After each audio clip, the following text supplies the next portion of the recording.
Greetings to all of you, my dear followers. I am Muhammad bin Abdullah, the Prophet of Islam. Today, I am here to remind you of the important lessons from Allah's teachings regarding the bridge of Sirat and the 7 questions you will face on the Day of Judgment. Do you know what the Sirat bridge is and how it will determine your fate in the hereafter? Are you aware of the 7 questions that will be asked of you on that day? Stay with me, and I will explain all of this in detail. Number 1. The Sirat Bridge. The Sirat Bridge is one of the most critical and difficult stages of the Day of Judgment, which you must cross. It is described as a thin, slippery path that stretches over hell and leads to paradise. This bridge is narrower than a hair and sharper than a sword. No one can cross it without being judged for their deeds, I said. People will cross the Sirat Bridge, but their speed will depend on their deeds. Those who were firm in their faith and good deeds in the world will cross it swiftly. Some will pass like lightning, others like the wind, and some will be slower, like birds flying. However, those who were negligent and sinful will find crossing this bridge a daunting and treacherous task. There will be no one who can help you or hide your actions. On that day, each soul must answer for its deeds. The Sirat Bridge is like the final test that determines whether you will enter paradise or fall into hell. Only good deeds will help you pass it. That is why it is essential to live a life full of righteousness, avoiding sin. The straight path leads you directly to Allah's mercy and paradise. You must remain on this path in the world, and only then will you be able to cross the Sirat Bridge on that final day. Number 2. Question 1. Who is your Lord? The first question asked on the Day of Judgment will be, who is your Lord? Your answer must be that Allah is your Lord, the one and only, without any partners. This question is not only about your belief in the oneness of Allah, but also about how sincerely you worship Him. You must answer with complete faith and clarity that Allah is your Lord and you have no doubt about His sovereignty. This question also tests how you lived your life according to the teachings of Allah. Did you follow His commandments in the Quran? Did you live your life according to His will? Did you put your trust in Allah and seek His pleasure through your actions? If you have acknowledged Allah as your Lord in this life and have acted upon His teachings, you will have a peaceful answer on the Day of Judgment. But if you had doubts or failed to acknowledge His greatness in your actions, then this question will be challenging for you to answer. Number 3.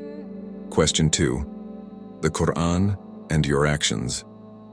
The second question asked will be, did you read the Quran and follow its guidance? The Quran is Allah's final book, a guide for all mankind, filled with wisdom, commandments, and guidance on how to live a righteous life.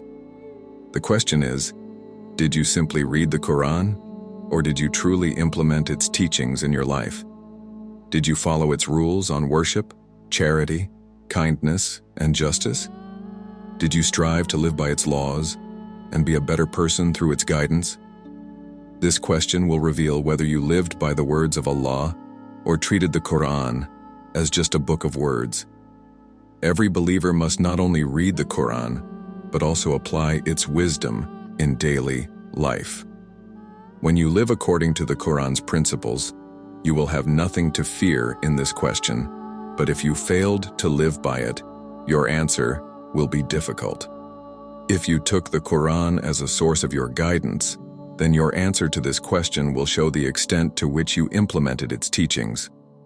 Those who truly lived by the Quran will find the question a smooth one to answer.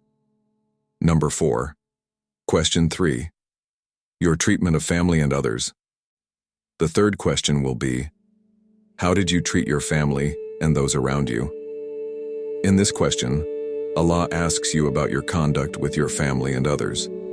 Did you treat your parents with kindness and respect? Did you love and support your spouse, children, and relatives? Did you show empathy and generosity toward others, especially those close to you? I have said, the best among you are those who are best to their families. Your treatment of family members reflects the sincerity of your faith and how well you follow the teachings of Islam. The family is the foundation of society, and how you treat those closest to you is an essential part of your character. If you have treated your family with kindness and fairness, then you will have a peaceful answer to this question. However, if you were harsh, neglectful, or unjust to your family, this will be a question that will weigh heavily on your heart. Treating your family well, especially your parents, wife, and children, is not just a duty but a way to gain Allah's pleasure. Your behavior toward your family will be one of the first things you are questioned about, so ensure you have lived with them in kindness, compassion, and respect. Number 5. Questions 4 to 7. The next set of questions will be as follows, sir. Fourth question: how did you earn and spend your wealth? This question examines how you acquired your wealth and how you spent it. Did you earn your money through lawful means? Did you spend it on good causes such as charity and helping the needy? Or did you misuse it on things that displease Allah? This question will reflect whether you were responsible with your wealth and used it in a manner that benefited yourself and others in a righteous way. Fifth question: how did you spend your youth and life? This question is about how you spent the most precious years of your life. Did you utilize your youth in seeking knowledge, doing good deeds, and building your relationship with Allah? Or did you waste your time on trivial pursuits, indulging in sinful behavior? Sixth question: did you help those in need and fulfill your social responsibilities? In this question, you will be asked about your social responsibility. Did you help the poor, support the orphans, and contribute to the welfare of society? Islam emphasizes caring for the less fortunate, and how you fulfilled your obligations toward the community will be examined. Seventh question: what efforts did you make to strengthen your faith and improve the Islamic community? This question is about your contribution to the growth of Islam and the betterment of the community. Did you strive to spread knowledge, correct wrongdoings, and guide others towards righteousness? Did you work toward the betterment of society by promoting Islamic values? Conclusion: in this world, your life must be centered on faith, good deeds, charity, and kindness, for these will determine how you answer these questions on the Day of Judgment. Be mindful of how you live today, for every action will be judged on that day.